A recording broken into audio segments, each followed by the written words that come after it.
Foreign Relations Committee will come to order. We're here to consider 4 important nominees for critical positions: Elizabeth Bagley to be Ambassador to Brazil, Maria Aponte to be Ambassador to Panama, Dr. Frank Mora to be Permanent Representative to the Organization of American States, and Michelle Kwan to be Ambassador to Belize. I want to congratulate each of the 4 of you on these nominations. Thanks for your willingness to serve. Thanks to family and friends who will also bear the burdens of service. My distinguished colleague, Senator Markey, will introduce Ambassador Bagley. He is a member of this committee and is not here yet. And so I think what I'll do is I'll introduce the other 3 members of the panel and cross my fingers that just as I finish, Senator Markey will walk in the door. So we'll begin with Carmen Aponte. She is a former ambassador to El Salvador and the acting assistant secretary of state for Western Hemisphere Affairs. She served on the board of directors of Oriental Financial Group in San Juan, Puerto Rico, and is executive director of the Puerto Rico Federal Affairs Administration at the Commonwealth Federal Agency in Washington, D.C. Welcome, Ambassador Aponte. She currently works as a consultant in Washington, D.C., has previously worked as a consultant and also a law practitioner in both New York and Washington. She earned a BA at Rosemont College in Pennsylvania, a master's degree at Villanova University, and a JD at Temple University Law School. Welcome. Dr. Francisco Mora is the professor of politics and international relations and a senior researcher at the Jack D. Gordon Institute for Public Policy at Florida International University. Earlier in his career, he was the director of the Kimberly Green Latin American and Caribbean Center at FIU's Green School of International and Public Affairs. Dr. Mora served as Deputy Assistant Secretary for Defense for the Western Hemisphere. He's held several teaching positions, including Professor of National Security Strategy and Latin American Studies at the National War College, at the National Defense University. He earned his BA in International Affairs at George Washington, an MA in Inter-American Studies, and PhD in International Affairs from the University of Miami. Welcome. Michelle Kwan has had a distinguished career in public service, diplomacy, and sports. She's the most decorated figure skater in U.S. history, having won 43 championships, including 5 world championships, 9 national titles, and 2 Olympic medals. In addition to that successful career, Ms. Kwan has excelled in foreign affairs. She became the first public diplomacy envoy in 2006, and for a decade traveled extensively on behalf of the Department of State to engage youth around the world on social and educational issues. She earned a BA from the University of Denver with a focus on international relations, an MA from Tufts University's Fletcher School of Law and Diplomacy, and then became a senior advisor at the Bureau of Educational and Cultural Affairs at the U.S. Department of State. Senator Markey is not yet here. I think what I'll do, Senator Portman, is I'll go ahead and provide my opening remarks and have you provide your opening remarks. And we hope at the last sentence of your opening remarks, Senator Markey will walk in the room ready to do introduction, and then we'll turn to the witnesses for their opening statements. So I now turn it to my ranking member for the day, Senator Portman. Great. Thank you very much. Actually, let me make my opening remarks first. How about that? Andale. We decided earlier that andale, we speak in 3 languages. Yeah, we're going to speak in Portuguese, Spanish, and English today because of the nations that you are here to serve. Congratulations on all the nominations. Representing the U.S. and the American people abroad is an honor and a privilege. I know you know that from your previous experience serving the American people. And with your impressive professional backgrounds, you'll serve with distinction. I'm pleased to chair this nomination for 4 very critical nations in the Western Hemisphere: Brazil, Panama, Belize, and not a nation but an organization, the Organization of American States. The hearing is timely. In fact, it couldn't be more timely. We approach the 9th Summit of the Americas next month in Los Angeles. The U.S. will host it for the first time in more than 30 years, and we confront a wide range of challenges, but also opportunities in the Western Hemisphere. Having our best team in the field is critical to advancing U.S. interests with our neighbors. Brazil is Latin America's largest country with over 212 million people and will hold presidential elections this November. Having an ambassador in place to lead our efforts in strengthening the bilateral relationship on trade, environment, human rights, and security issues with Latin America's largest democracy will be critical. What Panama lacks in physical size, it makes up in geostrategic importance.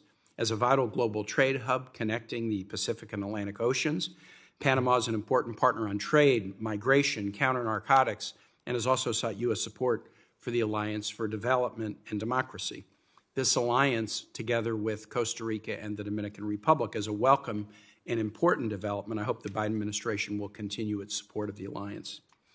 The OAS is a critical institution for our region in promoting democracy, human rights, economic and social development, anti-corruption, transparency, and regional security cooperation.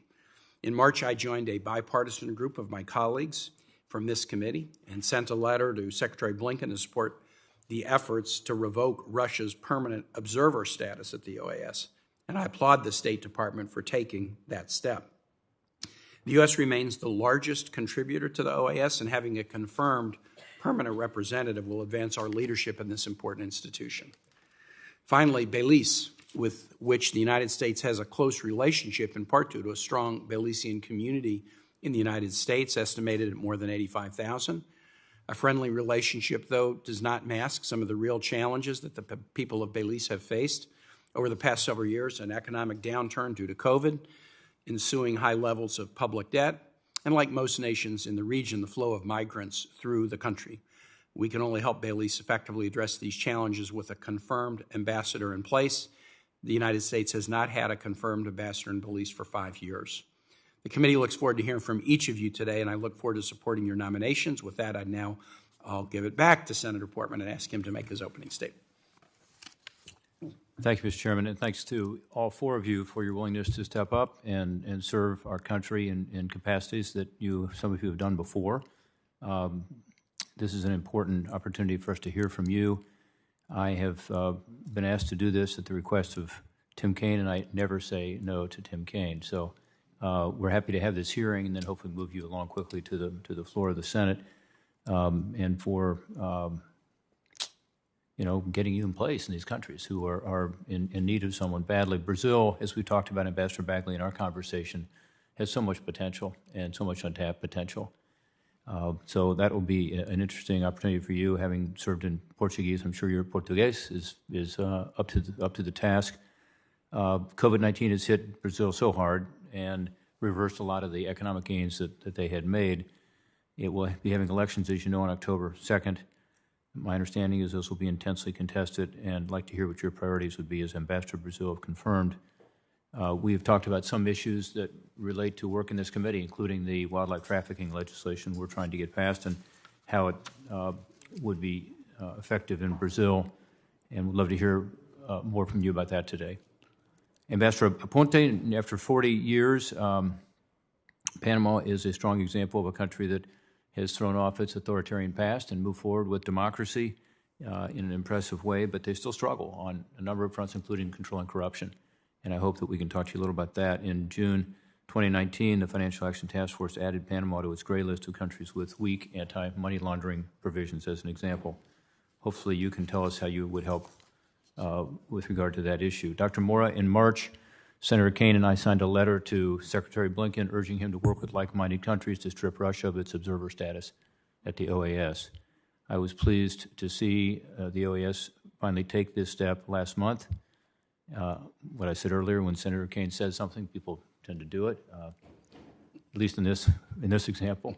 But that's very positive. I think it's precisely the kind of diplomatic isolation that must be occurring globally right now if we have any chance of getting Russia to pull back on its brutal assault on Ukraine and withdraw its forces from their sovereign territory. I would say Russia is not the only country of concern for me with regard to the OAS. For example, I'm curious as to how you think the OAS should address human rights challenges in Cuba, democratic backsliding, of course, in Nicaragua, also what's going on in Venezuela, and what you would do to support President Guaido's efforts in Venezuela. Finally, Ms. Kwan, I'm eager to hear about your plans and priorities as ambassador to Belize. What a beautiful country and strong ties to the United States, but also a country that has challenges, obviously, on the economic front. COVID and tourism challenges still, but it also is a country, again, that we care a lot about and are strong allies of ours. One of my concerns about Belize today is what I hear about the traffickers, the drug cartels now using Belize as a stopping point, and That has not been, is my understanding, a big issue in the past, but it is now. We would like to hear from you about that and what we should be doing. Also, I think it's interesting that Belize is one of the few countries in the hemisphere that still recognizes Taiwan. I was just in Taiwan recently, and they very much appreciate that, and want to talk to you a little about that. I'm sure Belize is under a lot of pressure from the Chinese to change its allegiance, and what can we do to support Belize as they support our allies in Taiwan would be a question I would ask today. So again, thank you all four for being here. For three of you, a rich tradition of public service. For Ms. Kwan, you've been serving in your own way, representing the sport and representing us at the Special Olympics and other important ways to serve. So we're, again, pleased that all four of you have agreed to step up and serve in these new capacities. Thank you, Senator Portman. He is too kind when he says he agreed to co-chair this because I asked him. He also has a real interest in the Americas. We took a bipartisan delegation of senators to Mexico, Guatemala, Colombia, Ecuador about 10 months ago that was very valuable. So thank you, Senator Portman. And the impeccable timing of our colleague, Senator Markey, who is a friend and a colleague and a valued member of the committee. Senator Markey, you're up to introduce Ambassador Bagley.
Of the last century. She served as congressional liaison to the Panama Canal treaties. She backstopped senior officials negotiating the Camp David Accords, which set the framework for an enduring peace between Israel and Egypt. And she was on the U.S. delegation to the Conference on Security and Cooperation in Europe at a time that the United States and much of Europe was united against the Soviet Union's invasion of a sovereign country, Afghanistan. The role of managing a U.S. mission in a Portuguese-speaking country is not new to Elizabeth. The Senate confirmed Elizabeth unanimously to serve as ambassador to our NATO ally, Portugal, in 1994, the first woman to ever fill that role. In Elizabeth, the men and women of the Foreign Service, as well as locally employed staff in Portugal, had a committed advocate. She established a daycare service at the embassy, one that has seen hundreds of children come through its doors ever since. Upon her return to Washington, former Secretary of State Madeleine Albright entrusted Elizabeth to stand up the Office of Media Acquisition to help the newly independent Balkan states establish free media, a cornerstone of any democracy. And years later, Elizabeth returned to Foggy Bottom to serve in a number of other key senior roles, including as special representative for global partnerships and as our representative to the United Nations General Assembly, a position for which she was unanimously confirmed again by the Senate. Our bilateral relationship with Brazil will require a forceful spokesperson in Brasilia, particularly as the country prepares for contentious presidential elections in October. Elizabeth's background in public diplomacy and journalism, along with her proven and effective diplomatic skill, give her an undeniable voice. We need that voice to put climate diplomacy at the forefront and win stronger commitments from Brazil to protect the Amazon rainforest, the lungs of the world, from deforestation. And we will need to continue to help the country recover from the COVID-19 pandemic and its compounding economic effects. And Elizabeth's perfeito command of Portuguese means that she will enter the role with a voice that all of her colleagues will understand. Mr. Chairman, Elizabeth's experience and unmatched experience makes her a tremendous pick, a perfect pick to serve as our ambassador to South America's most populous country and one of the world's most powerful economies. I urge swift confirmation for my friend Elizabeth Bagley. She will serve our country very well in this time of great need for diplomatic envoys around the world. I thank you, Mr. Chairman.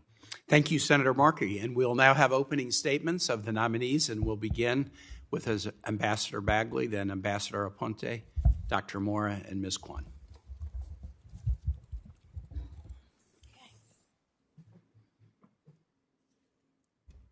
Thank you. Thank you, Mr. Chairman, and thank you, Senator Markey, for those laudatory remarks. It was very, very nice of you. We go back, I can't tell you how many years, probably 40 years, but appreciate all you have done, especially on the subject of climate change. And if confirmed, that would certainly be one of my top priorities. So I thank you for that. Mr. Chairman, ranking member, members of the committee, it is my distinct honor to appear before you today as the nominee to serve as a U.S. ambassador to the Federative Republic of Brazil. I am deeply grateful that President Biden and Secretary Blinken placed their trust in me to take on this important role.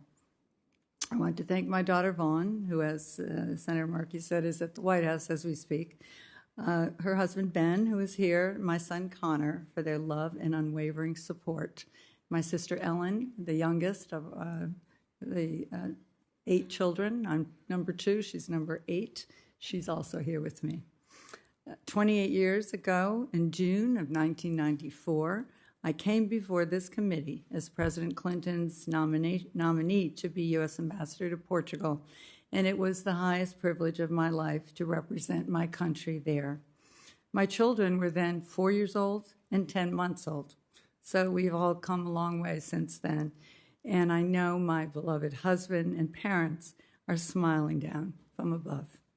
As Senator Markey said, today would have marked the 100th birthday of my father, who, with my mother, taught me and my 7 brothers and sisters that to whom much is given, much is expected, as they themselves led a life of purpose. My father is a lawyer and a judge for 50 years, and my mother is a social worker. If given the opportunity, serving as a U.S. ambassador to Brazil would be the capstone of my career in public service, diplomacy, and law, which spans over 4 decades. I have learned from and advised Secretaries of State John Kerry, Hillary Clinton, and the late Madeleine Albright over more than 20 years of service to the Department of State. I was deeply honored to serve as a U.S. ambassador to Portugal from 1994 to 1997, a period in which we made great strides in our bilateral relationship as well as with NATO.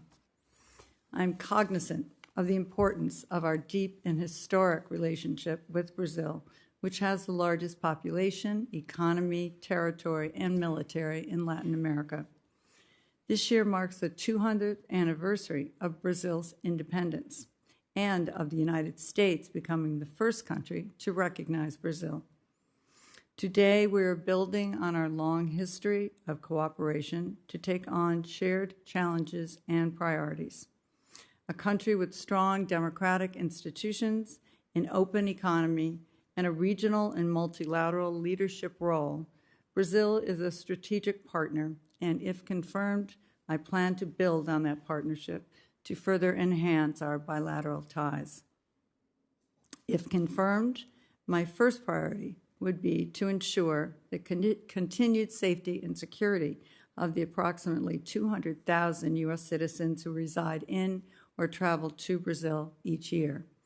I would also work to protect the interests of the more than 1,400 American and Brazilian professionals who comprise the U.S. mission in Brazil.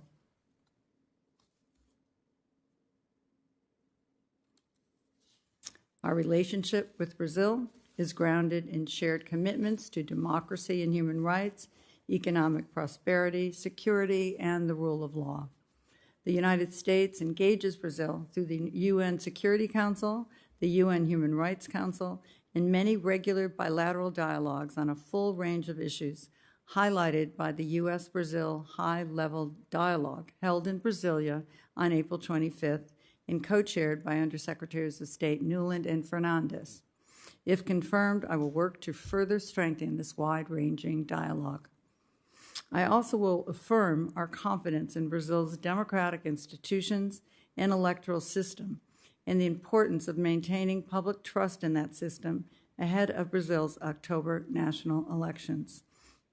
Our support for Brazil as it combats threats from transnational criminal organizations should be based on a foundation of respect for human rights for all Brazilians.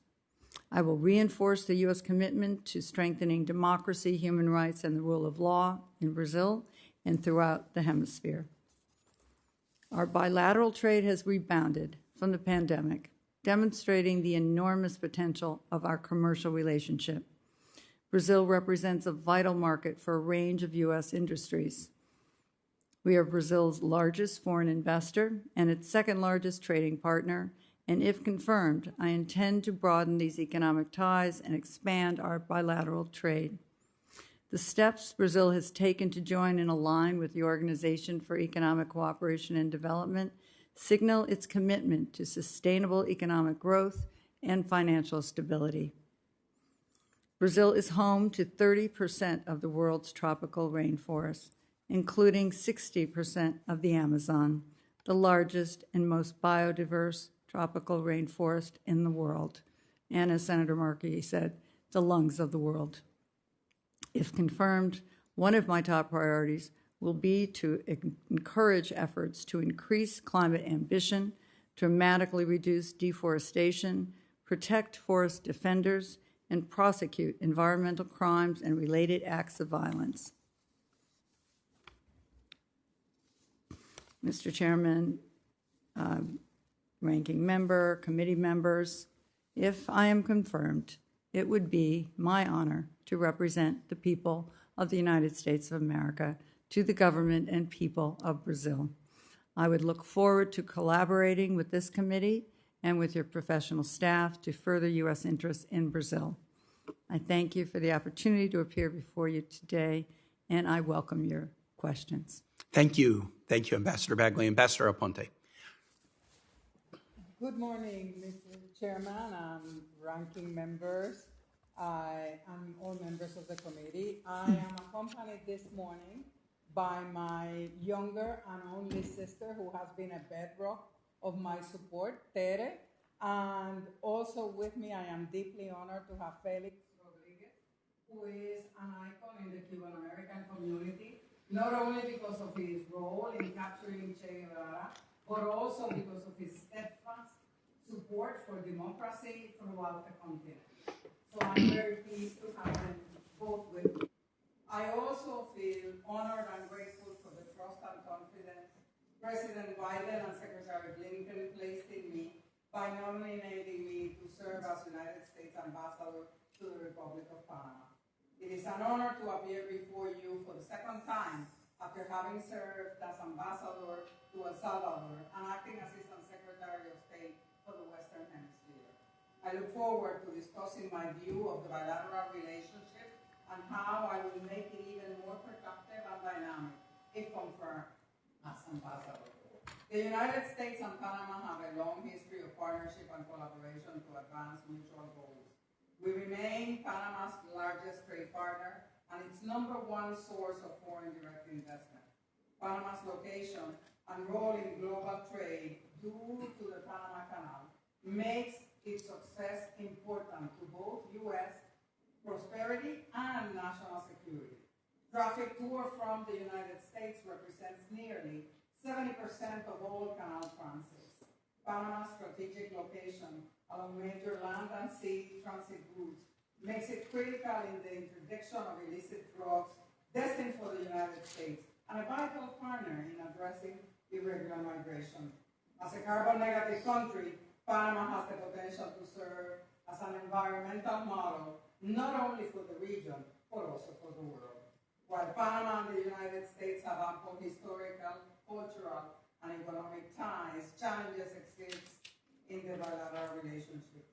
Each year, thousands of migrants take a perilous journey through the Darien Gap, many passing through Panama on their way to the United States. We must find more ways to work together to manage migration, provide protection, and give potential irregular migrants incentives to remain in their home countries. We must also continue to promote democratic governance and rule of law. Corruption, a serious challenge in Panama, has a corrosive effect on many layers of the state. We must not allow it to progress further. The government efforts to enforce recent anti-money laundering reforms and to correct deficiencies acquired from Panama's removal from the Financial Action Task Force's gray list will determine Panama's financial stability and attractiveness to investors. Panama also suffers from organized criminal activity, which threatens to undermine democratic institutions and economic prosperity. If confirmed, I will use my position as ambassador to strengthen our relationship with Panama and build the security and prosperity of the entire region.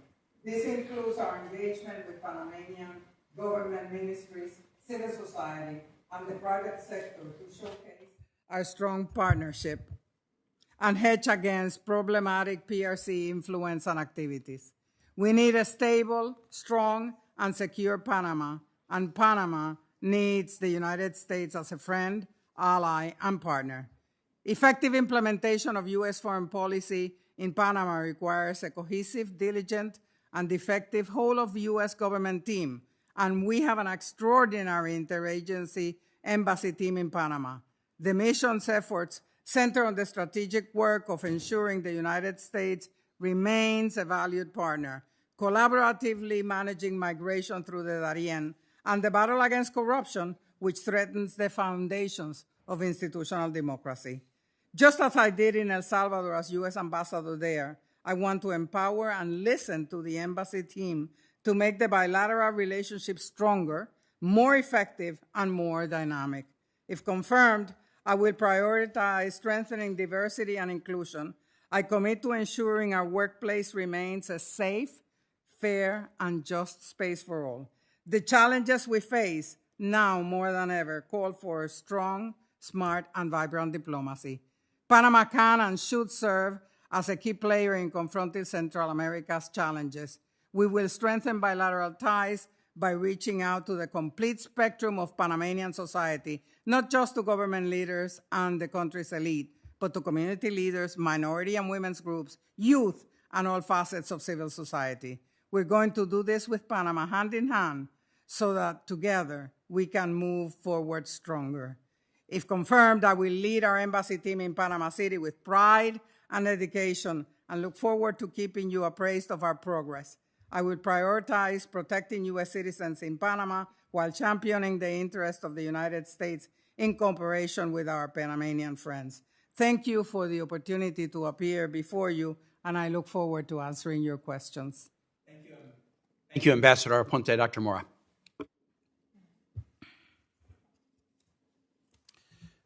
Thank you, Chairman Kane, Ranking Member Portman, and members of the committee. I'm honored to appear before you today as President Biden's nominee to be the United States Permanent Representative to the Organization of American States. I'm deeply grateful to President Biden and Secretary Blinken for the support and confidence they have placed in me. I'd like to begin by expressing my gratitude to members of my family. My wife, Yvette, of 28 years, and children, Daniela and Frankie, without whose love and constant support, I very much likely not be here today. And my wife, Yvette, and daughter, Daniela, join me here today.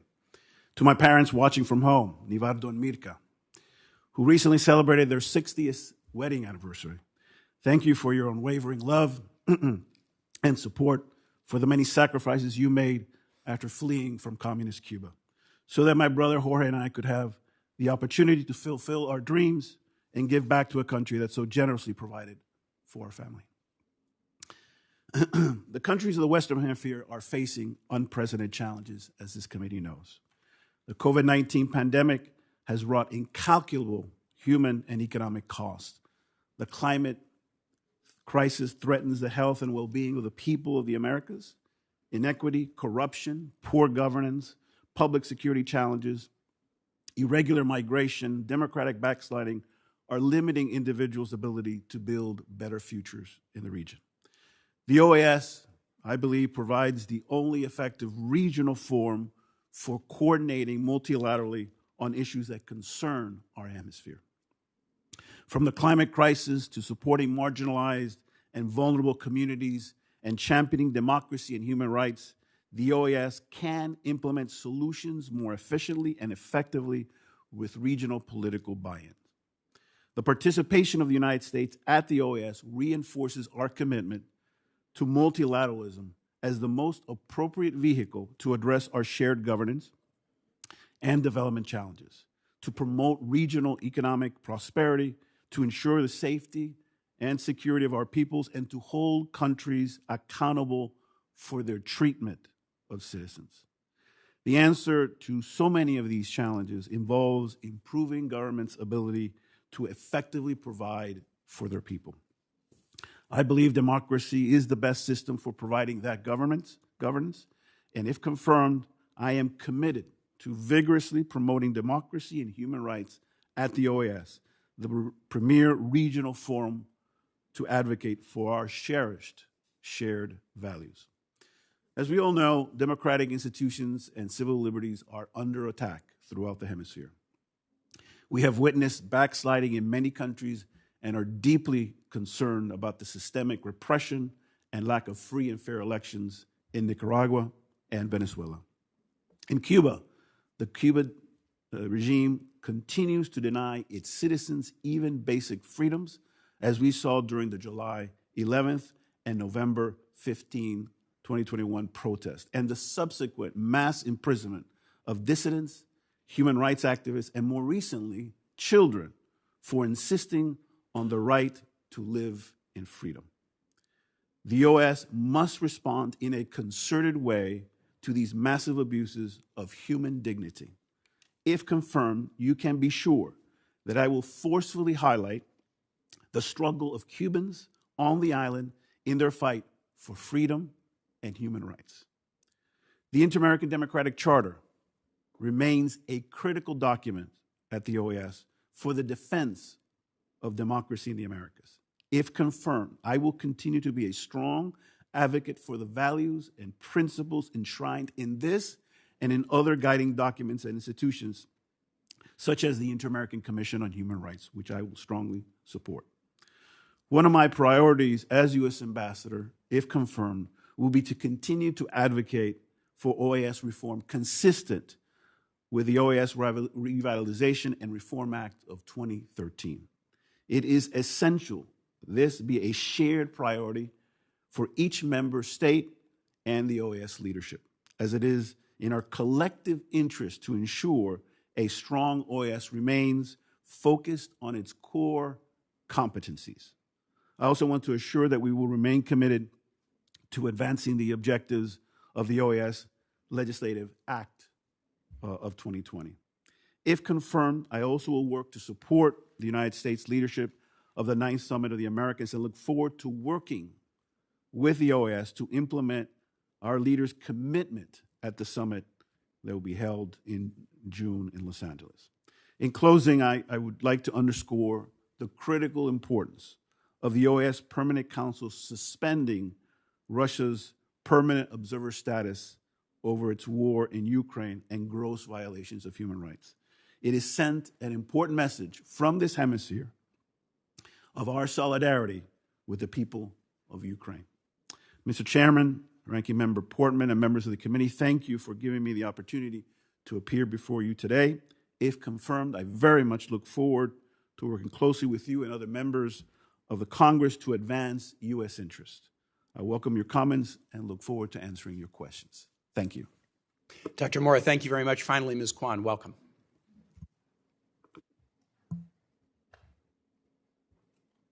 Thank you so much. Mr. Chairman, Mr. Ranking Member, and distinguished members of the committee, it is an honor to be here today as President Biden's nominee as the U.S. Ambassador to Belize. I want to thank President Biden for placing such trust in me, and I would like to thank my friends, my family, and my colleagues for all their support. I want to give a special thank you to my parents, Danny and Estella Kwan, for sacrificing so much for me. Throughout my life, I have worn many different hats, and I believe there is no higher honor than serving our country.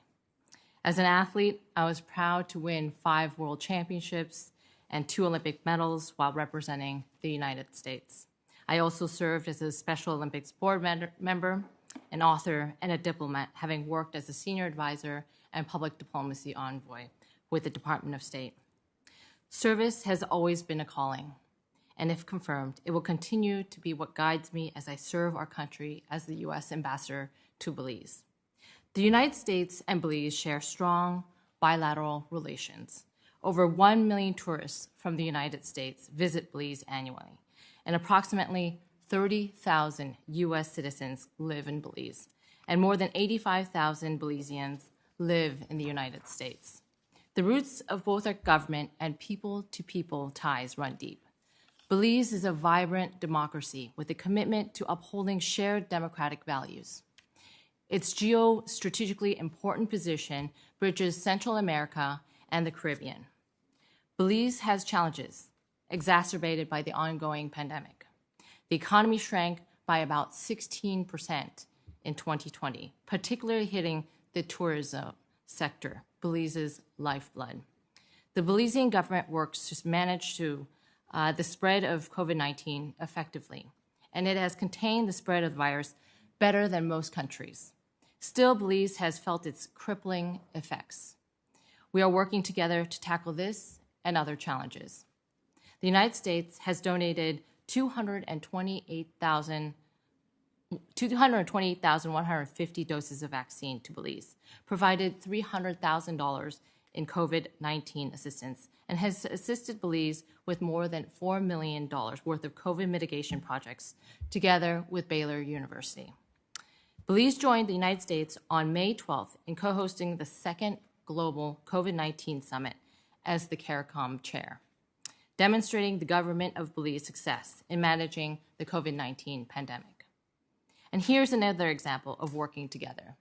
In December 2021, the Millennium Challenge Corporation selected Belize to develop a 5-year compact, a partnership that could inject hundreds of millions of dollars to improve infrastructure, reduce poverty, and create a brighter future for all Belizeans. In November 2021, the U.S. International Development Finance Corporation provided $610 million in political risk insurance and support an innovative debt conversion that not only cut Belize's sovereign debt burden in half, but also supported projects to protect 30% of its ocean through a blue bond financial deal. Belize and the United States enjoy a strong partnership on security cooperation, and Belize cooperates closely with the United States in efforts to deter, disrupt narcotics and human trafficking, and other illicit activities by transnational criminal organizations.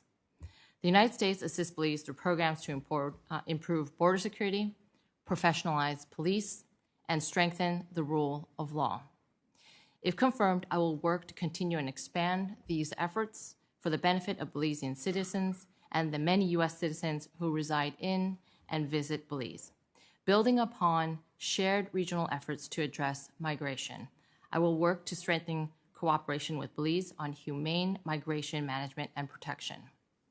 While we work with Belize to confront the challenges the country faces, we should also seize opportunities to advance our mutual interests. Belize ties with Taiwan are an example. If confirmed, I will continue to encourage strong ties to Taiwan, a significant partner that shares our democratic values.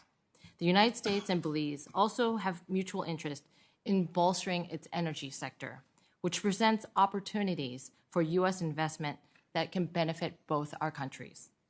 With the average age of Belizeans as 25 years, we must work together to create new learning and economic opportunities. I plan to lean on my international experience to encourage robust educational, sporting, and other exchanges between the United States and Belize to enhance the bilateral relationship on all levels.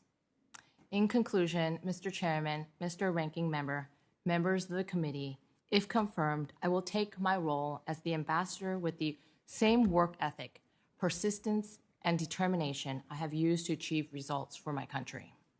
I will advance U.S. interests and promote American democratic values. Excuse me.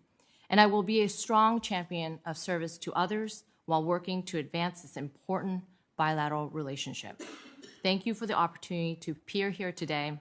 If confirmed, I look forward to working closely with this committee, and I look forward to answering your questions. Ms. Kwan, thank you very much. Before we begin questions, I have housekeeping matters. These are questions that we ask of all nominees, and I would ask them to you to gauge your responsiveness as potential executive branch employees to congressional oversight. And I would ask that each of you just provide a yes or no answer to these questions first. Do you agree to appear before this committee and make officials from your office available to the committee and designated staff when invited? Yes. Yes. Yes. Do you commit to keep this committee fully and currently informed about the activities under your purview? Yes. Yes. Yes. Do you commit to engaging in meaningful consultation while policies are being developed and not just providing notification after the fact?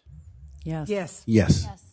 Finally, do you commit to promptly responding to requests for briefing and information requested by the committee and its designated staff? Yes. Yes. Yes. Thank you for those answers. We'll now proceed with questions, and the norm on this committee is we proceed and alternate between Democrats and Republicans in order of seniority, beginning with everyone who was here at the gavel, either in person or by WebEx, and then we recognize more later arrivals later in the order. I'm going to make two alterations to the norm that will not disadvantage any of my colleagues who want to ask questions. I'm going to save my questions for the end, since I'm going to be here the entire hearing, and I'm going to recognize Senator Menendez, the chair of the committee, when he arrives, when it's next time for a Democrat to question. So with that, I'll ask Senator Portman to begin. Great. Thank you, Mr. Chairman. And I thought your answers to those questions that the chairman posed were very succinct. Yes, no. Thank you. I'm not going to ask you to be quite that succinct in response to these, but try to be succinct because I'm going to attempt in 5 minutes to get to everybody. First, Ambassador Bagley, you and I talked about the Wildlife Trafficking Act, and Brazil has been designated as a focus country by U.S. government's Presidential Task Force on Trafficking. As you know, we have legislation to try to make that permanent. Senator Coons and I, before this committee, in fact, will you commit to working with this Presidential Task Force to ensure we have an effective strategic plan with Brazil and help facilitate U.S. efforts in Brazil to address the illegal wildlife trade? Absolutely, Senator. And thank you for all your work and all your efforts on that, and also on the tropical rainforest bill that you authored and continue to sponsor. I believe you've succeeded in having more funding for that as well, renewal. So absolutely, I will do that. Wildlife trafficking is a huge problem in the Amazon especially. I think with your commitment to this, Brazil could be a model country. And with regard to the Tropical Forest Conservation Act, which is a debt for nature swap, we have done deals with Brazil under that legislation. We cannot any longer because they don't have any other concessional debt from the United States. However, would you work with us to look at other debt, including IMF debt? Yes, absolutely. Yeah, I think that could be an interesting opportunity, too, to make Brazil a model country on preserving tropical forests. You and I have talked about Russia and its presence in Brazil. We appreciated Brazil voting with us at the UN to condemn Russia's assault on Ukraine. They do still get a lot of stuff from Russia, including fertilizer. Will you work with Brazil to try to be even tougher with regard to sanctions on Russia? Yes, absolutely. In fact, we are working with them on the fertilizer issue. And there's a at the UN, there's a conference today that's headed by Secretary Blinken on food security, and the agriculture minister of Brazil is attending. So they're already working, and I will continue. Great. Thank you. Ambassador Aponte, one of the concerns I have about Panama is the increasing presence of China. I noticed that President Varela switched diplomatic relations from Taiwan to the People's Republic of China. And what are your views regarding China's presence in Panama, particularly the Panama Canal and Central America in general? And why should the average person in Panama care about Chinese behavior in their country? Well, I think that pursuing and making sure that the United States influence is preserved in Panama as a reliable partner based on the shared democratic values as well as the long track record of working on successful projects together is important. The influence of the PRC is being seen now more fluidly, not only in Panama, but all over. The reason why Panamanians should care is because as the PRC comes in and starts working on infrastructure projects, which will be used by all Panamanians, they need to take a look and be vigilant as to the quality of the construction and the quality of the projects, and compare that to the quality of projects that are built with the United States. I also think that, in general, if confirmed, I will keep a very close eye as to whether the PRC is following through in all the promises they make. They seem to overpromise, but not necessarily to deliver on what they've promised. Well, thank you. I would agree with that also. The debt that is incurred and ultimately affects the people of Panama. Dr. Mora, I have lots of questions for you, but no time to ask them. So I would just say, would you agree that Russia should not become an observer again until they are out of Ukraine altogether? That is correct. Thank you, Senator. And in fact, the resolution that was passed by 25 members is clear as to what are the conditions under which possibly they could come back. But it's unlikely, and there is a broad coalition within the OAS to condemn it. It says something about the Hemisphere and about the number of states who have stood by the Ukrainian people in their struggle. Thank you for continuing to help them stand strong with our ally in Ukraine. Ms. Kwan, we have 17 seconds. I had 3 questions for you, but now I'll just ask one that I wasn't going to ask. Why Belize? Well, I'm honored to be nominated by President Biden to Belize. If confirmed, I will ensure that I will continue to build better bilateral relations between the two countries and ensure that Belize continues to be a champion of democracy. And I know we only have 11 seconds, but border security, citizen security, ensuring the safety of American citizens and residents, reinforce and strengthen the rule of law, combat transnational criminal organization, and build commercial ties between the United States and seek opportunities for Americans to invest in Belize that are eco-friendly, sustainable, and pro-growth to tax and investment laws in Belize. Great. And you didn't even mention you're interested in increasing cooperation in the sports world. So it sounds like you've done your homework, and we appreciate your willingness to step up and serve in this capacity. Thank you, Mr. Chairman. Thank you, Senator. Senator Cardin. Thank you, Mr. Chairman. Let me thank all of our nominees for their willingness to serve our country, in some cases to continue to serve our country. We appreciate that very, very much. We thank you for your families as well, as we know that this is going to be a sacrifice that a family needs to make in regards to public service. So thank you all. Dr. Marr, I want to start, if I might, on the OAS. We had a conference call yesterday, Senator Wicker and I, with parliamentarians in our hemisphere.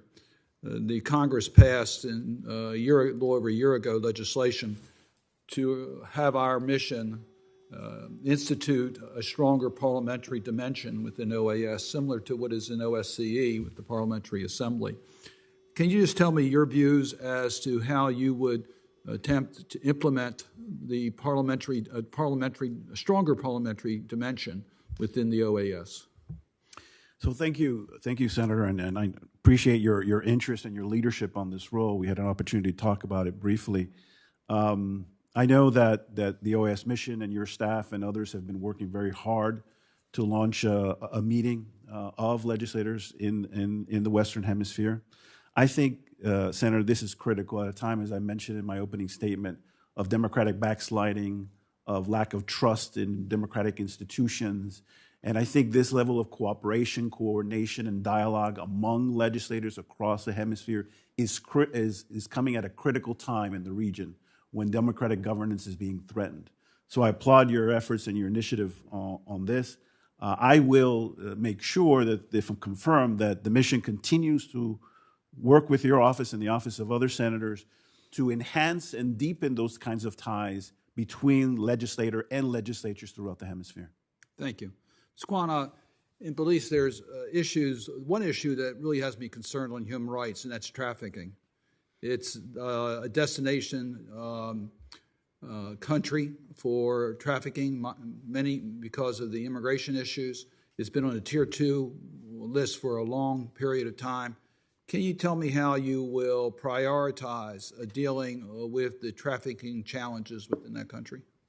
Thank you, Senator, for that question. The recent assessment shows that trafficking person that Belize has made incredible efforts, but Belize needs to continue demonstrating that they will make deeper efforts in this area.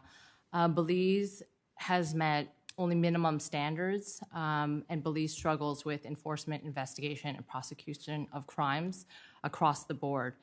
And if confirmed, I would support U.S. government's programs to improve the judicial system and help process and prosecute crimes. I just point out, this is the third year that they've been on the Tier 2 watch list. They may be making progress, but not fast enough. The victims here, it is an extremely important priority for the Congress, the legislation that we passed, and we want it to be a high priority within our mission. The challenges in this country are more regional than they are local, but here's one that's local that needs to be dealt with. Just point that out. Well, appreciate you keeping us informed as to your strategies to get Belize off of the Tier 2 watch list and elevate their status. Ms. Bagley, Ambassador Bagley, I know you well. I have a great deal of respect for your service to our country. There was an oral history interview that was done in 1999 to raise certain questions. The language you used in regards to the Jewish community, Israel's influence in our election, and Jewish money have me concerned. I want to give you a chance to respond either here, or if you would prefer to do it by writing, that's fine, but I want to make sure you have a chance to respond to that interview. Thank you, Senator. I appreciate that chance to respond, and I will provide more details as you wish. That was it happened, I think, 24, 25 years ago. It was a free-flowing discussion, and I regret that you would think that it was were problems. I certainly didn't mean anything by it. It was a poor choice of words, but it was something that the interviewer had asked me, prompted by something about politics. I can go in further detail, but I can tell you that I'm very sorry about that choice of words, and none of them reflect any of my thinking then or now. I think what I'll do, Mr. Chairman, I think I'll ask some specific questions for the record and give you a chance to respond. The choice of words were fit into the traditional tropes of anti-Semitism, and I know your background. I know who you are, yes. And it is just language that we would think that as a diplomat, you had then been ambassador to Portugal, that your language would have been more guarded than that. Yes, I regret that, and it was not a thoughtful analysis, and I'm happy to respond in writing to any other questions. Thank you. Senator Menendez. Senator Shaheen. I'm very happy if you would like to go, Senator Menendez. Okay, I didn't want to I know you've been waiting. So, Mr. Chairman, Ranking Member, thank you for holding this hearing. Holding hearings on nominations is part of the responsibilities we have, so we appreciate you doing it. Congratulations to all the nominees. Mr. Mora, what would you consider the biggest challenge we have in the Western Hemisphere today? Democratic erosion, democratic backsliding, the lack of trust among citizens of the Americas, of their governments and of their institutions. That has a ripple effect, has second and third order effects on issues related to migration, security, and so on and so forth. And I think the OAS, Chairman Menendez, is in a unique position because of its core competencies to continue highlighting and underscoring this particular challenge and to find mechanisms that exist to address this issue in a collective manner. Mm-hmm. I agree with you.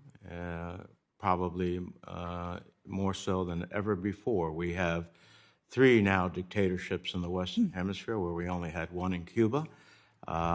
Venezuela, we talk about the migration of Ukrainians. There are 5 million Venezuelans that have fled Maduro and Venezuela.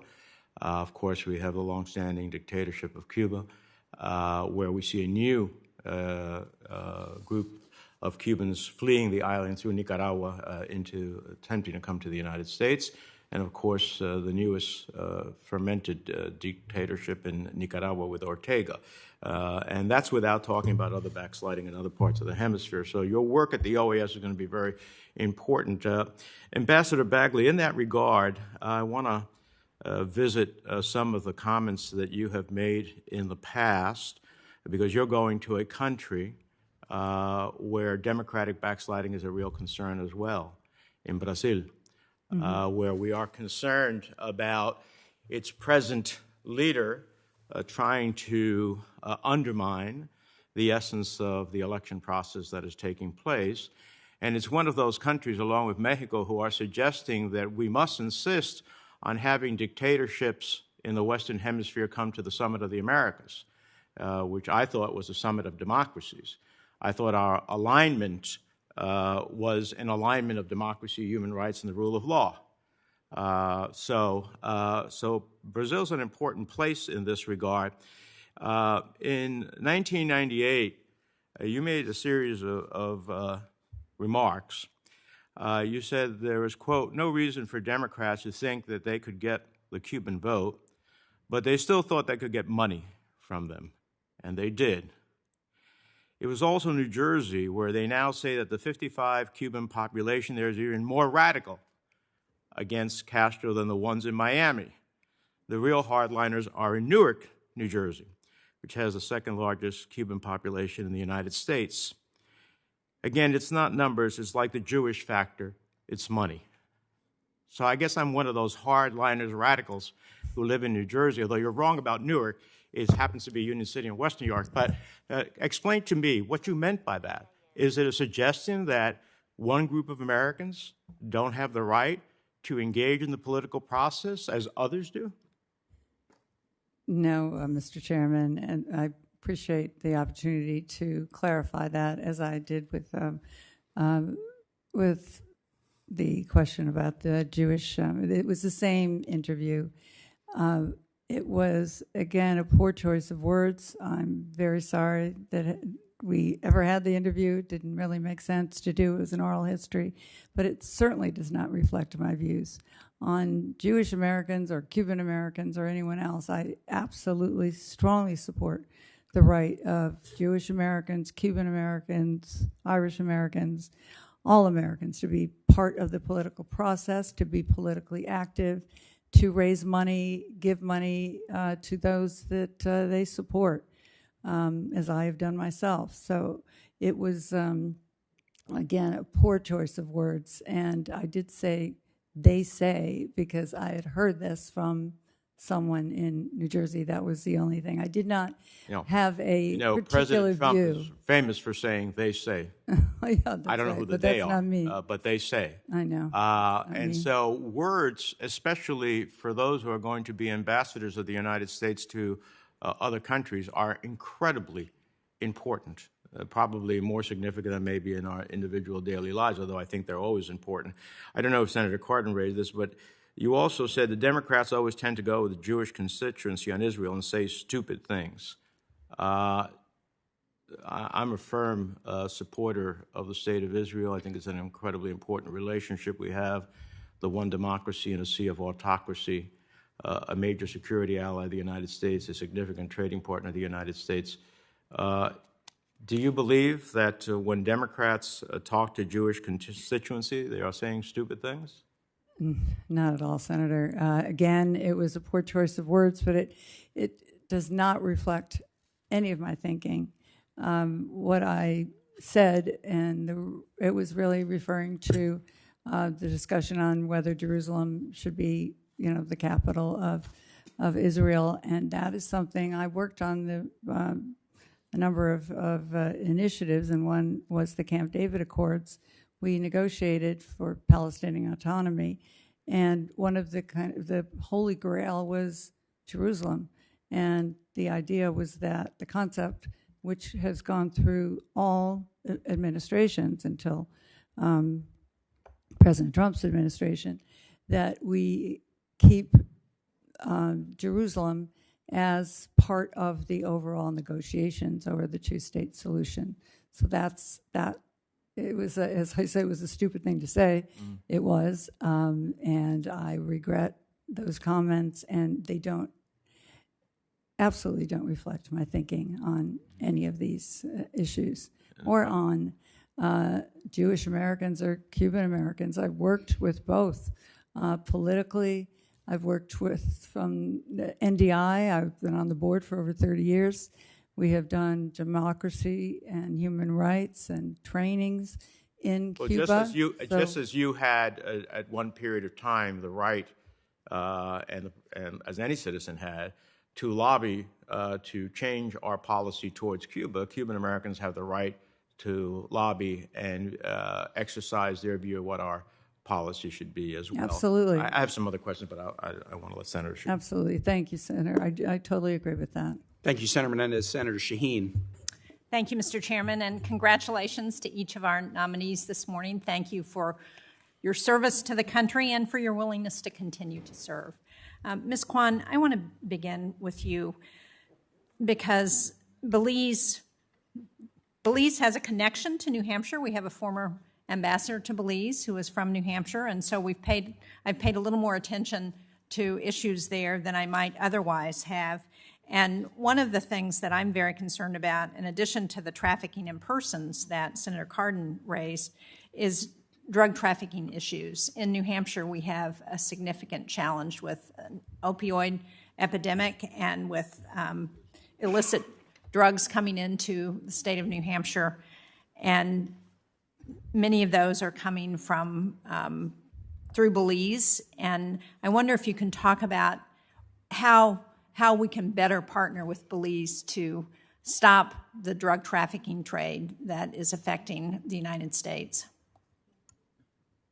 Well, thank you so much for that question, Senator, and I look forward to working with you and your team. Porous borders, unmonitored borders, make Belize very vulnerable to illicit activities. And to prevent Belize from being a haven of transnational criminal organizations and illicit activities, the INL, International Narcotics Law Enforcement, through the Central America Regional Security Initiative, funds programs to support Belize's defense force and its capacity to prevent, address, and combat drug trafficking by transnational criminal organizations, to help strengthen the rule of law, to enforce, investigate, and prosecute crimes. Belize is a willing partner in countering narcotics, and if confirmed, I will work closely with the government of Belize to help deepen and expand this cooperation, and I look forward to working with you and your team. Thank you very much. I appreciate that. Ambassador Bagley, there have been several references to the backsliding that's happened in Brazil. That is of huge concern because, as everyone has pointed out, it's a very important country in Latin America, a lot of resources that are important to the world, the rainforests, and we've seen significant inroads on the part of Russia and China into Brazil and influencing Brazil and President Bolsonaro. Can you talk about how, as ambassador, you would work to mitigate the influence of China and Russia and encourage further moves towards democracy on the part of Brazil? Yes, I'm happy to, Senator. Thanks for the question. It is a concern. I would say that China is more of a concern because they are the number one trading partner with Brazil now. We're number two. They have been in Brazil for 20 years, but in 2012 is when they became the major trading partner. We were concerned about 5G rollout with Huawei, and we are really asking them, encouraging them to look very closely and to examine the implications of what would happen if they ended up working with Huawei as a supplier, as a sole supplier. We are encouraging them to have multiple suppliers, and they have this the Open RAN network that would help with interoperability and multiple partners. We have a number of programs, public diplomacy programs at the embassy. We have several dialogues, of course, with Brazil. We have over 20 dialogues with Brazil.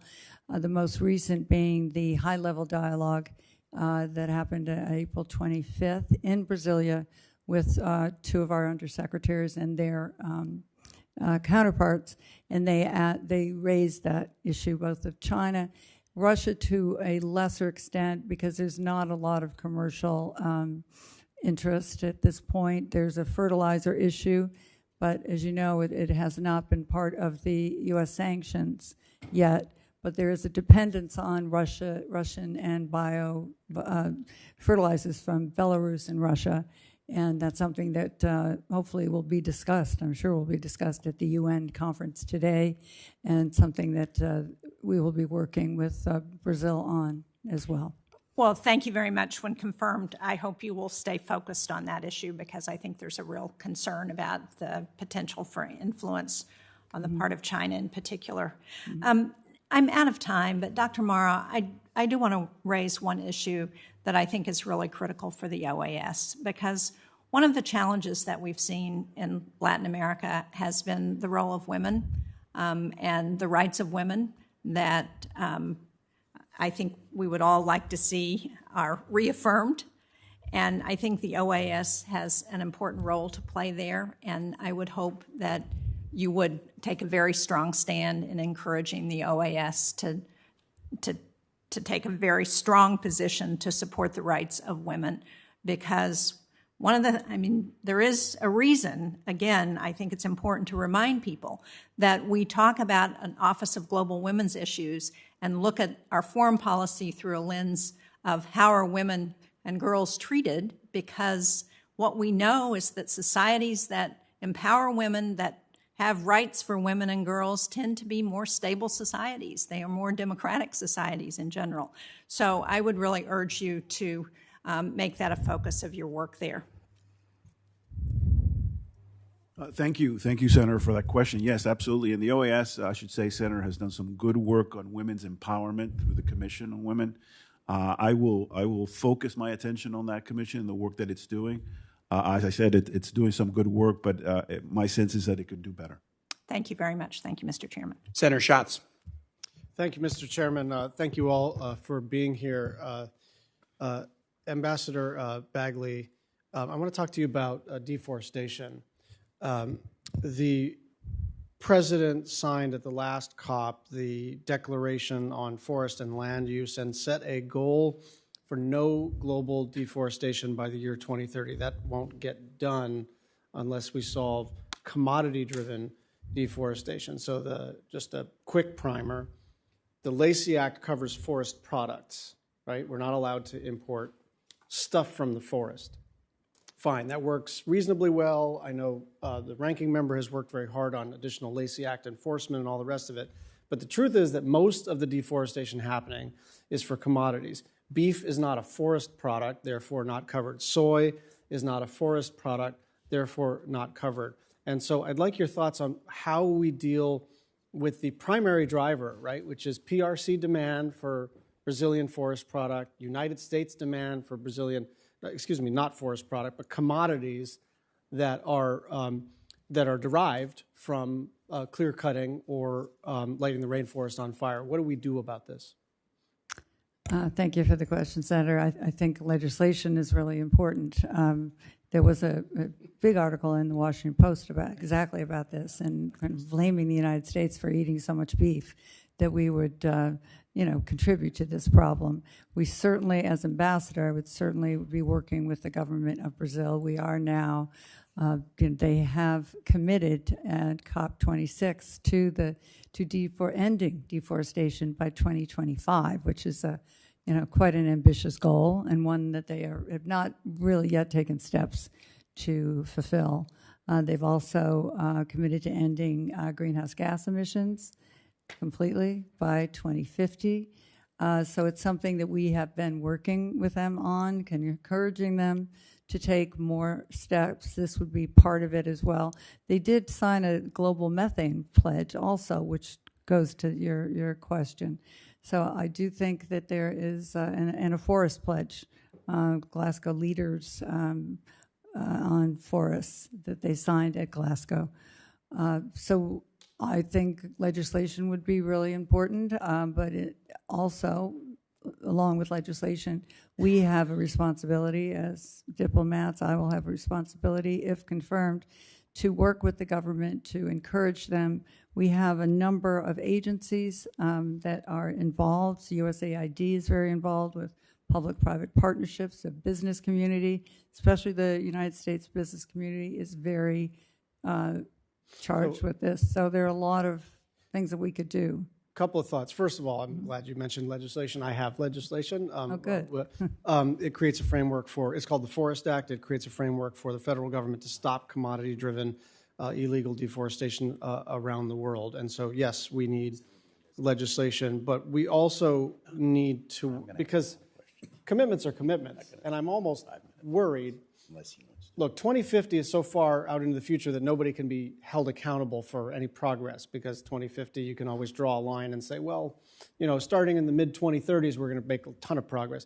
2025 is equally alarming, because there is no way they meet those goals. So we need to work with U.S. aid to improve transparency, reporting and enforcement, because the challenge, and I've interacted with the Brazilian government on this issue, and there are legitimate sort of supply chain transparency questions, and I think sometimes folks hide behind those legitimate questions to sort of throw their hands up and say, we think it's all fine. And I'd just like you to, I don't want the legislative branch to punt this to the executive branch, and I don't want the executive branch to punt it back, and we go back and forth, and then here we are, we've pledged to eliminate deforestation, but month by month, tick-tock, and we're not making any progress. So I want to hear a sense of urgency, not just around declarations and announceables, but on the mechanics of getting this to happen. Absolutely, Senator. I couldn't agree more. I know the Presidential Special Envoy, John Kerry, is working very hard on this issue. I will be working with him as well, and I'm happy to work with you on all of these issues, but especially this. I think it's existential. It will be my primary responsibility, I believe, if I'm confirmed as ambassador. Thank you very much.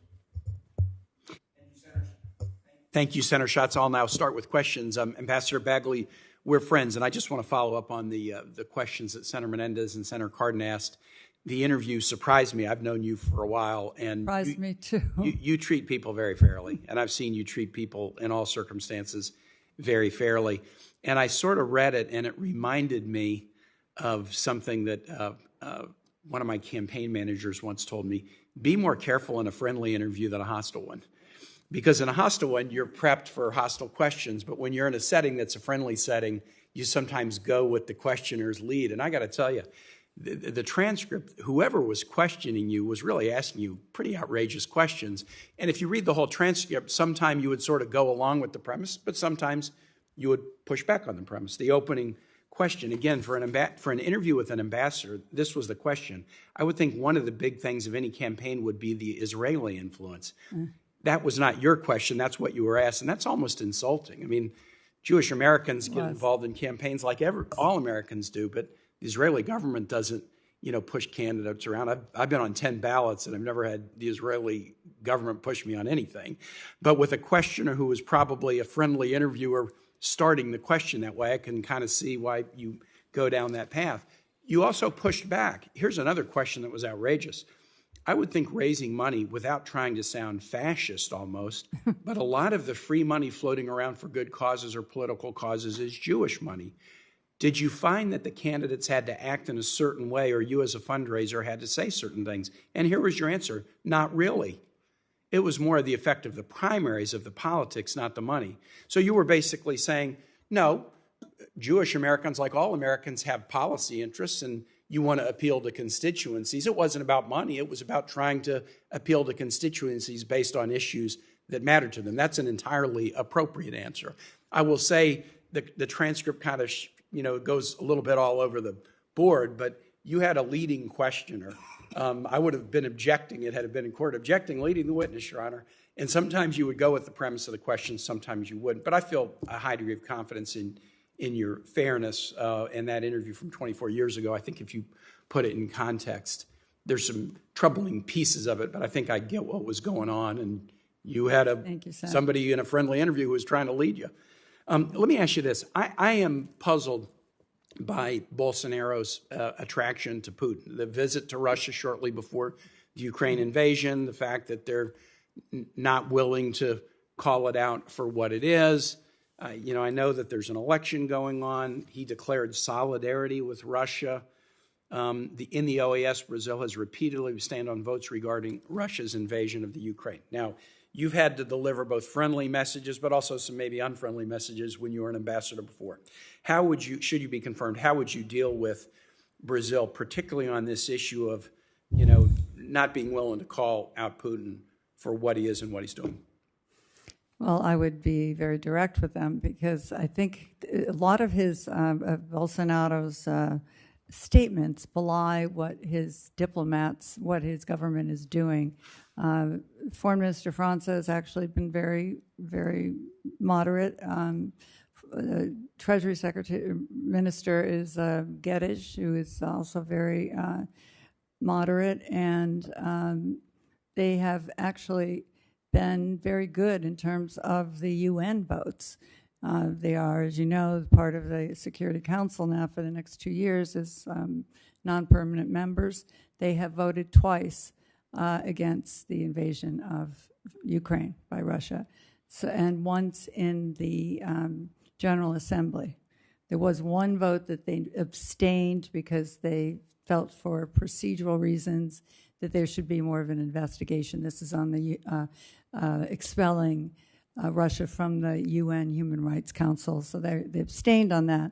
But they are part of BRICS, and BRICS is not an easy group to be part of at this point. And they're the only country that has supported the United States position on Russia and Ukraine. But I would continue to press them on that, absolutely.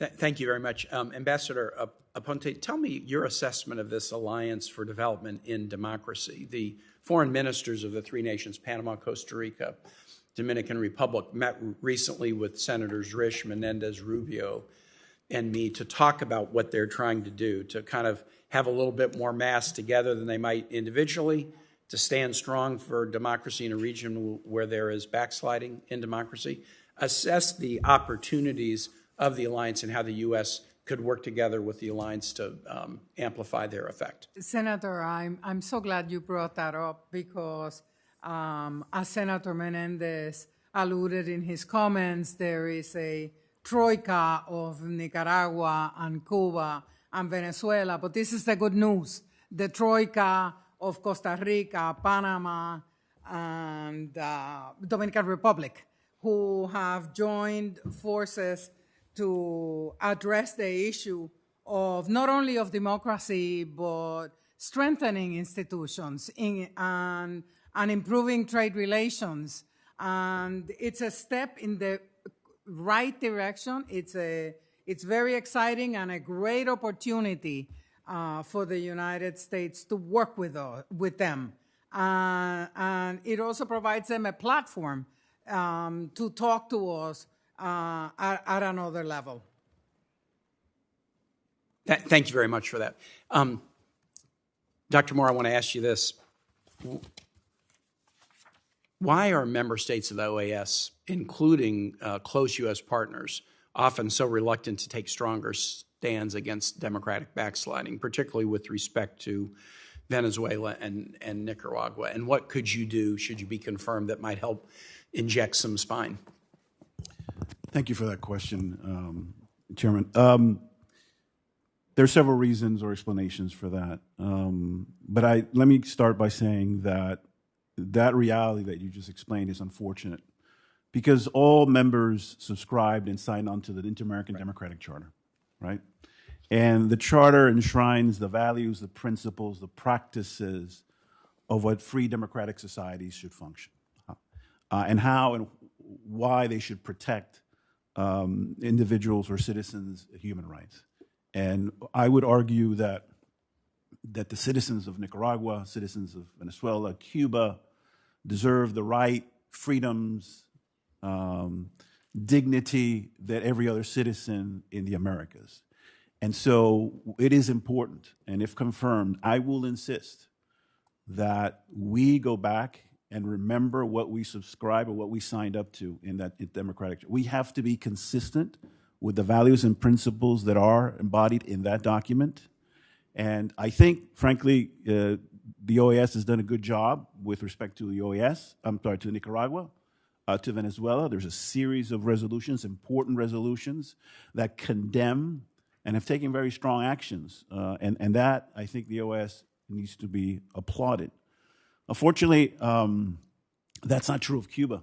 I think that on the basis of, often is heard of non-interference, you hear that a lot, and sovereignty, you hear that a lot.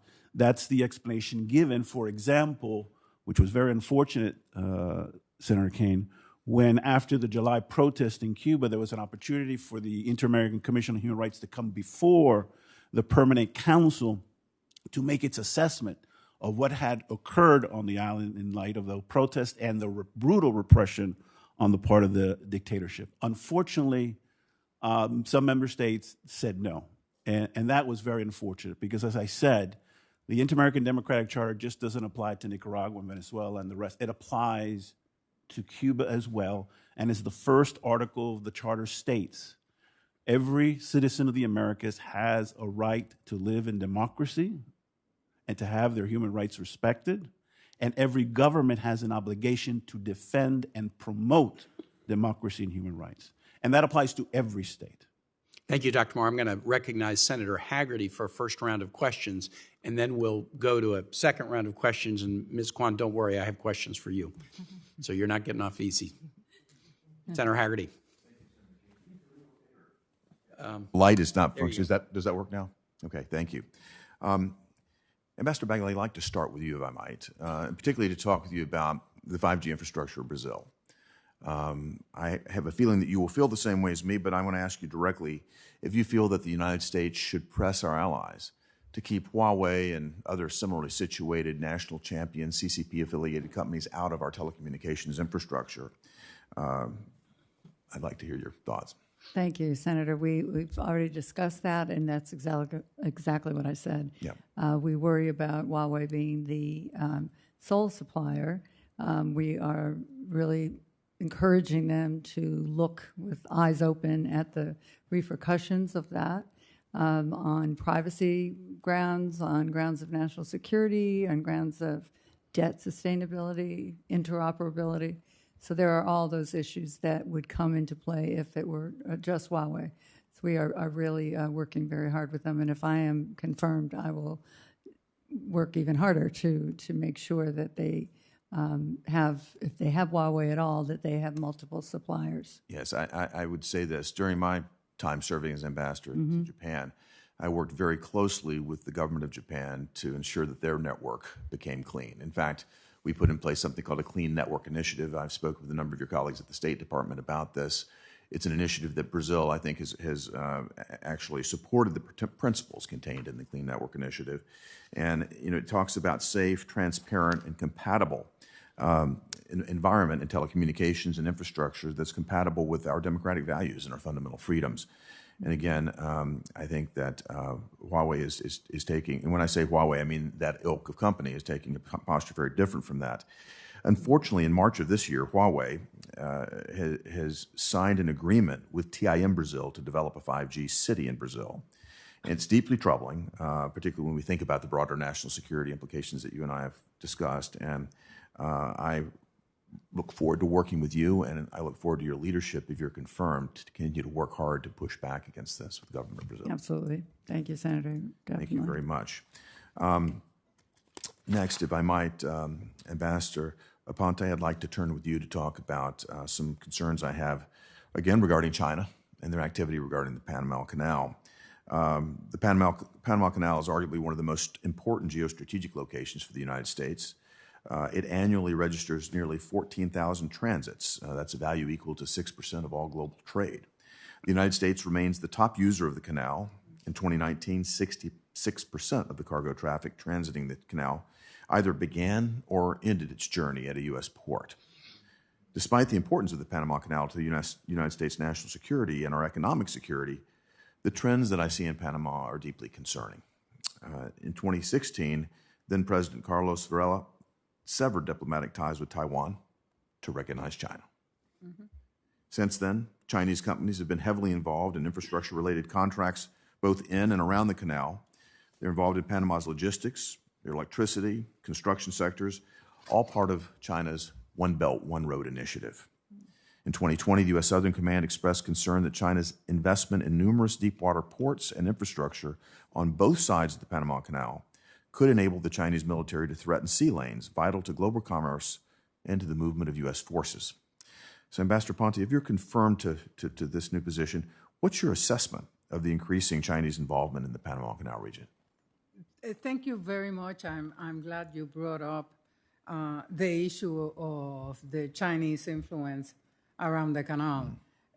Since President Cortizo came to power in 2019, we have seen the cancellation and the withdrawal of some projects around the canal for the right reasons, meaning because there was non-compliance of the contracts. There's a port on the Atlantic side where the contract is in the process of being withdrawn. We assume that it will eventually come back on the market, and then it will be open for all other corporations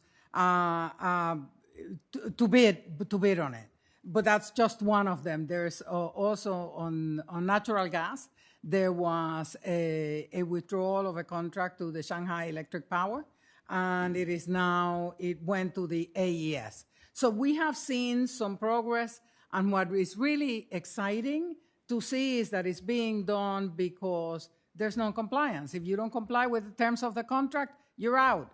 Well, this is not surprising, and I'm sorry to cut you short, but it's not surprising. It's actually very typical of the way the CCP behaves in this sort of environment, particularly these Belt and Road projects. They're predatory, they're aggressive, and they're detrimental to our national security. So I would encourage you, if you're confirmed, to develop a plan, a specific plan of how you will work with the government, the Panama Canal, to help offset and move our interests forward and help educate them on the challenges.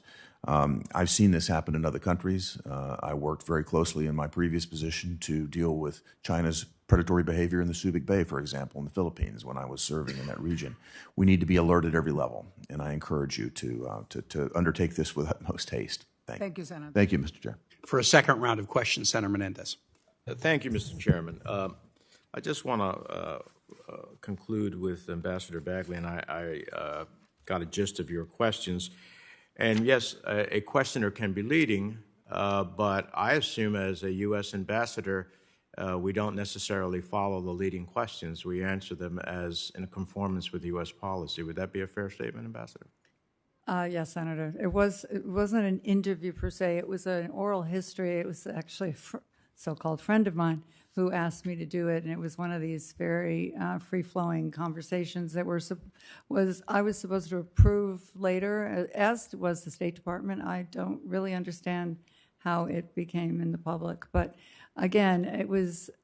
My remarks were it was a poor choice of words, and they were as I not said to other well nominees, thought. you're not the only person who's ever fallen in this categories. What we say all of the time, especially when we are not in the garish light of a confirmation hearing or actually in the midst of a position, is very important, because what we say when we're not under the light is often what we feel. And we all have the right to our personal feelings, but not if they're in conflict with U.S. policy. Let me ask you one question about President Bolsonaro's attempts to undermine the credibility of Brazil's electoral system. If you are confirmed, what steps would you take to ensure support for the integrity and outcome of democratic elections in Brazil?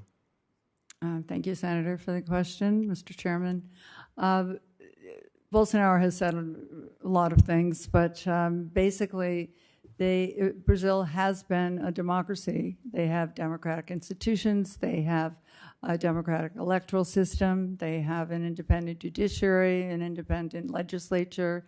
They have freedom of speech and assembly. So they have all the democratic institutions that they need in order to have a free and fair election. As you, I think, know, I've been on the board of NDI for over 30 years, and I've done a lot of election monitoring. And I know it's not going to be an easy time because of a lot of his comments, but underlying all those comments is the real institutional background. And I think what we will continue to do is to show our confidence and our expectation that they will have a free and fair election. Mm-hmm. And we're doing that at every level. When a leader of a country tries to undermine, as we've experienced here in the United States, the validity and veracity of an elections, it undermines the democratic process in that country. So I hope we will not be fearful to challenge that at the end of the day. Dr. Mora, you and I have had a couple of conversations about a series of previous comments. I want to just focus on one.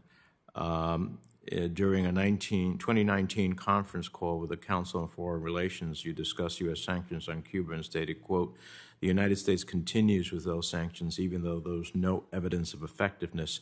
It begs the question, why are we doing it?" And there we get into domestic politics. So the question is, clearly, there is a handful of peaceful diplomacy tools that we have as a nation. The use of our aid and our trade to induce countries to act a certain way, international public opinion to the extent that that country or its leader is willing to be moved by it. Dictators generally don't care. Or the denial of aid, trade, or access to our financial system, which we generally consider sanctions. That's our arsenal of peaceful diplomacy tools. If you are to be confirmed to the OAS, and it is the policy of the United States to enforce sanctions on Cuba, or for that fact, Venezuela or Nicaragua, which I hope the administration will do, what position will you take at the OAS among your colleagues from countries in the Hemisphere in this regard? Thank you, Chairman Menendez, and for the opportunity to address that question. First, I would say, and if confirmed, I want to be very clear, that I will be a strong, forceful advocate for the Biden administration's sanctions policy in Cuba and elsewhere in the Hemisphere. I will do so in public forums, if confirmed, but also in private conversations with colleagues. As you know, and we have spoken about this, Chairman Menendez, I have struggled all my life thinking about how best ways to bring democracy, dignity to the Cuban people after decades of a brutal dictatorship, repression, systemic abuse that was highlighted in July and November of last year. This is not a professional or moral imperative for me. It is a personal one. And I've struggled with this issue. But I am committed, and I'll reiterate this again, if confirmed, that to Senator Kane's question, it is important that the OAS focus more of its attention on Cuba. It has done a great job, I think, in Nicaragua, in Venezuela, but has fallen short in Cuba. We have a great partner, I think, in the Secretary General, who has been very supportive of these initiatives. But frankly, we need to do more, and it was unfortunate that the Permanent Council refused to listen to the Inter-American Commission's assessment of the repression in July of last year. And I think we need to do more, not just in the Permanent Council, Chairman Menendez, but in informal meetings with like-minded countries, with the Secretary General, to continue shining a light on the tragedy in that island. Thank you. Mr. Chairman, if I have your indulgence, the Biden administration made decisions a day or so ago, but it still retained the restricted list, which is the main vehicle of sanctioning the regime. So even it understands the consequence, especially what was the regime's answer? To put forth a new penal code that includes the death penalty for acts of freedom of speech. The death penalty for acts of freedom of speech. Ms. Kwan, I know you've retreated some things in the past. You might want to think about that. Finally, Ambassador Aponte, it is good to see you back before the committee. You did a fantastic job for us in El Salvador when you were our ambassador previously. I'm sure you'll do so again in Panama, different country, different set of issues. But the Panamanians have joined the Costa Ricans and the Dominican Republic to launch an alliance for development in democracy, something that we applaud and embrace.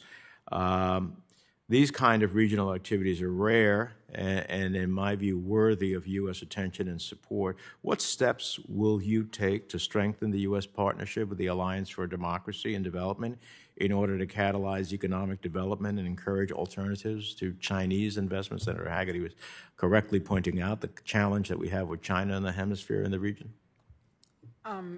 Thank you very much for bringing the Alliance for the Development of Democracy, Senator. It is an exciting development, and I think it affords us the opportunity to work together, especially in bringing projects to the three countries that are big infrastructure projects that can be done in partnership with other countries. I think that we need to urge other countries to also be supportive along with us in investing and in calling for investment in the three countries. In the end, what I think we are seeking is the stability of not only Panama, but of the members of the alliance. And the one place, one solid place where we can demonstrate our support is precisely in those kinds of infrastructure, big infrastructure development projects. Thank you. They also have migration questions. I'll submit something for the record in that. Mr. Chairman, thank you. You know my passion for the Western Hemisphere is joined by your as well, so I appreciate the courtesy. Absolutely. It took me 8 years on the committee to finally get to be the chair and ranking of the subcommittee, so patience rewards those who are willing to wait. It's just comments for Ambassador Aponte and Dr. Moore, and then a question and topic for Ms. Kwan. On the alliance, the senator, I think, said he would follow up with some written questions about migration, but it does strike me that that is an interesting topic for us to engage with the alliance on. Dominican Republic has significant immigration issues from Haiti. Panama has significant immigration issues through the Darien Gap from all over South America. And then Costa Rica has these immigration issues because Nicaraguans fleeing the brutality there are maybe a little more likely to go south into Costa Rica than to transit north. And so I think there's economic development opportunities, there's standing strong for democracy and rule of law and human rights, but there's also the challenges that we're all facing on the migration front, and we may be able to share some best practices and learn from each other. Dr. Moore, one of the things that I'm a little bit encouraged by in the hemisphere now is the emergence of some governments on the left who are willing to criticize abuses of the left. Challenges not just in the Americas, but around the world is that you have a charter that sets out these principles, but then if governments on the left abuse them, other governments on the left are silent. If governments on the right abuse them, governments on the right are silent. Although it's still nascent, the new governments in Honduras and Chile are governments from the left who have shown some willingness to speak out against the Russian invasion and speak out against other abuses of left-leaning governments. And I would say that that's a really positive trend. It's new in both of these governments, but hopefully that could continue. And I hope that the U.S., which in my view has often been more willing to speak out against abuses by governments on the left and governments on the right, I hope we are even-handed in the way we stand for those principles in the Charter, regardless of what is the flavor of the government that might be committing violations of the Charter. Ms. Kwan, you mentioned in your opening statement the vaccine issue. And here's my observation from the trip that I took with Senator Portman and others a year ago. We went in July, and just coincidentally, it was right at the time that the U.S. was engaging in major deliveries of vaccines throughout the world. I give credit to President Biden by basically saying, look, the U.S. is going to be the most generous donor of vaccines. We did not go to Belize on that trip, but in the 4 nations that we went, this was what we heard. You are giving us the best vaccines in the world. And if we say something nice about Taiwan or bad about Beijing, you don't suddenly cancel the contract. China or Russia are offering to sell us vaccines that are substandard. They're not as good as the American vaccines. And the timing of the delivery when we make a contract is up in the air. And if we say something nice about Taiwan, then the contract goes away. I think this vaccine diplomacy issue has been one of the best things the United States has done in the region and in the world during this very difficult time. In the Americas, we often hear from heads of state, the Chinese are here, we'd rather deal with you, but you're not here. The Chinese are here, so we're going to deal with China. What we've done on the vaccine side has really earned us some goodwill, not just in dealing with COVID, but like the United States is back, really wants to be a partner. We see the value of the alliance. So we're having this battle right now about what will be in the COVID bill that we will likely do before Memorial Day. And one of the points of contention, I think we will get a bill done. One of the points of contention is whether there's going to be a robust vaccine diplomacy piece of the bill. I think our vaccine diplomacy was one of the best things that we've done on the diplomatic front. And so I was pleased to hear you reference the vaccine delivery to Belize for a nation of that population. That's a sizable amount of high-quality vaccines. And I would just like you to, if you could go further into that, you've done a lot of public diplomacy. Vaccine diplomacy is that kind of public diplomacy that builds goodwill. What's your assessment of the effectiveness of what we've done in Belize around the vaccine, and what might you suggest to us as we think about how to build on that?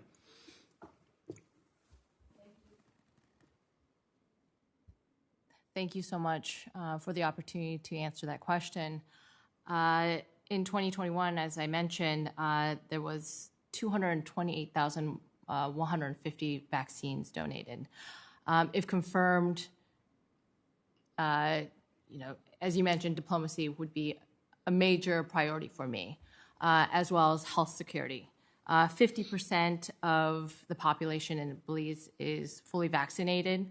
In my opening remarks, I mentioned $300,000 in supplemental assistance, $4 million in partnership with Baylor University, $2 million of which went with CDC research with Baylor University. I believe that if confirmed, I will work very hard in finding opportunities for engagement. As I mentioned in my opening remarks, educational, sporting exchanges, I'll definitely lean on my experience and background and also recover from the pandemic, understanding that governments all around the world has been hit severely by the pandemic, and understanding that Belize's main industry is tourism. 42% of imports to Belize comes from the United States. So my priority is to make sure that we are able to work closely with the government of Belize and to build back better and stronger from the pandemic. Well, I thank you for that. I'll just stay on my soapbox for a minute about vaccines.